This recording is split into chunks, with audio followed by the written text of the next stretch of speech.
తెలంగాణ ప్రజలకు నమస్కారం. Leonia resorts 10,000 కోట్ల విలువైనటువంటి ఆ లియోనియా రిసార్ట్స్ బ్యాంకుల ద్వారా కేవలం 330 కోట్ల రూపాయలకే లాగేసిండ్రు తెలంగాణ ముఖ్యమంత్రి రేవంత్ రెడ్డి ముఠ. వీళ్ళు ఎవరంటే చెవెళ్ళ మాజీ ఎంపీ అయినటువంటి రంజిత్ రెడ్డి. ఆయన కేవలం స్కాములు చేయడానికే కాంగ్రెస్ పార్టీలకు వచ్చారు. గత నెల రోజుల క్రితం వెస్టర్న్లో ఆయన పేరు వచ్చింది, లియోనియాలో ఆయన పేరు వచ్చింది.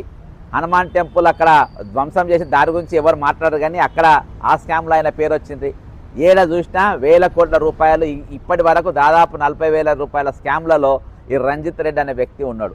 మరి దీనిపైన ఈ లియోనియా రిసార్ట్స్ ఎంత విస్తీర్ణమో దాని కథ ఏంది, ఇది మొత్తం ఈరోజు నేను ఈడీకి ఇవ్వడం జరిగింది.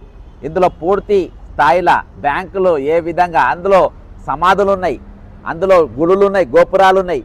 ఈ బీజేపీ నాయకులకు అందులో లియోనియాలో ఉన్న గుళ్ళు గోపురాలు కనబడాయి, సమాధులు కనబడాయి. కానీ వాళ్ళకి రాజకీయాలు చేయడానికి ఏవి కనబడితే వాటి వరకే రాజకీయాలు చేస్తారు. మీ లియోనియాలో పోటీ చూస్తారు.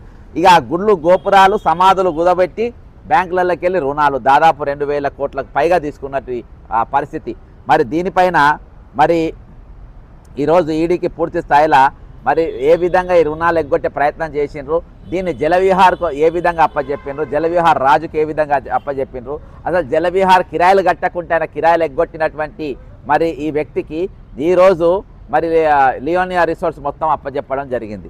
దీనిపైన వాళ్ళను ఇంకా చాలామంది ఇందులో టెండర్లు పార్టిసిపేట్ చేసే పరిస్థితి ఉన్నా కానీ ఎవరు రాకుండా వాళ్ళందరినీ బెదిరించి, ముఖ్యమంత్రి సన్నిహితులు బెదిరించి అదలగొట్టి ఈరోజు కేవలం 335 కోట్ల రూపాయలకు మాత్రము ఇది కొన్న పరిస్థితి.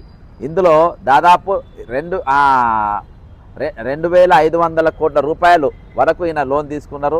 ఇది మొత్తం సిబిఐ మన ముఖ్యమంత్రి రేవంత్ రెడ్డి యొక్క కార్యాలయం దగ్గర ఉండి దీన్ని మొత్తం పర్యవేక్షణ జరిపింది. దీని మీద మీరు పూర్తి స్థాయిలో ఈరోజు ఎంక్వైరీ చేయాలని చెప్పేసి రంజిత్ రెడ్డి గారు మరియు ముఖ్యమంత్రి గారి కార్యాలయము, ఆయనకు సన్నిహితులు వీళ్ళందరి పాత్ర కూడా ఇందులో చాలా పెద్ద ఎత్తున ఉన్నది. మరి దీనిపైన ఇంత పెద్ద లూటు ఈరోజు నడుస్తే ఇక్కడ బీజేపీ వాళ్ళు మాట్లాడారు, ఆపోజిషన్ పార్టీలు మాట్లాడాయి. ఇంత పెద్ద కరప్షన్ దాదాపు 10,000 కోట్ల రూపాయల ఆస్తులు కేవలం 335 కోట్లకే లాగేస్తే ఈరోజు పౌర సమాజం స్పందన లేకుండా ఈరోజు తెలంగాణ మేధావులు కూడా మౌనంగా ఉన్న పరిస్థితి. కాబట్టి ఖచ్చితంగా దీనిపైన యాక్షన్ ఉంటుందని కోరుకుంటున్నా. జై తెలంగాణ, అమరవీరులకు జోహార్.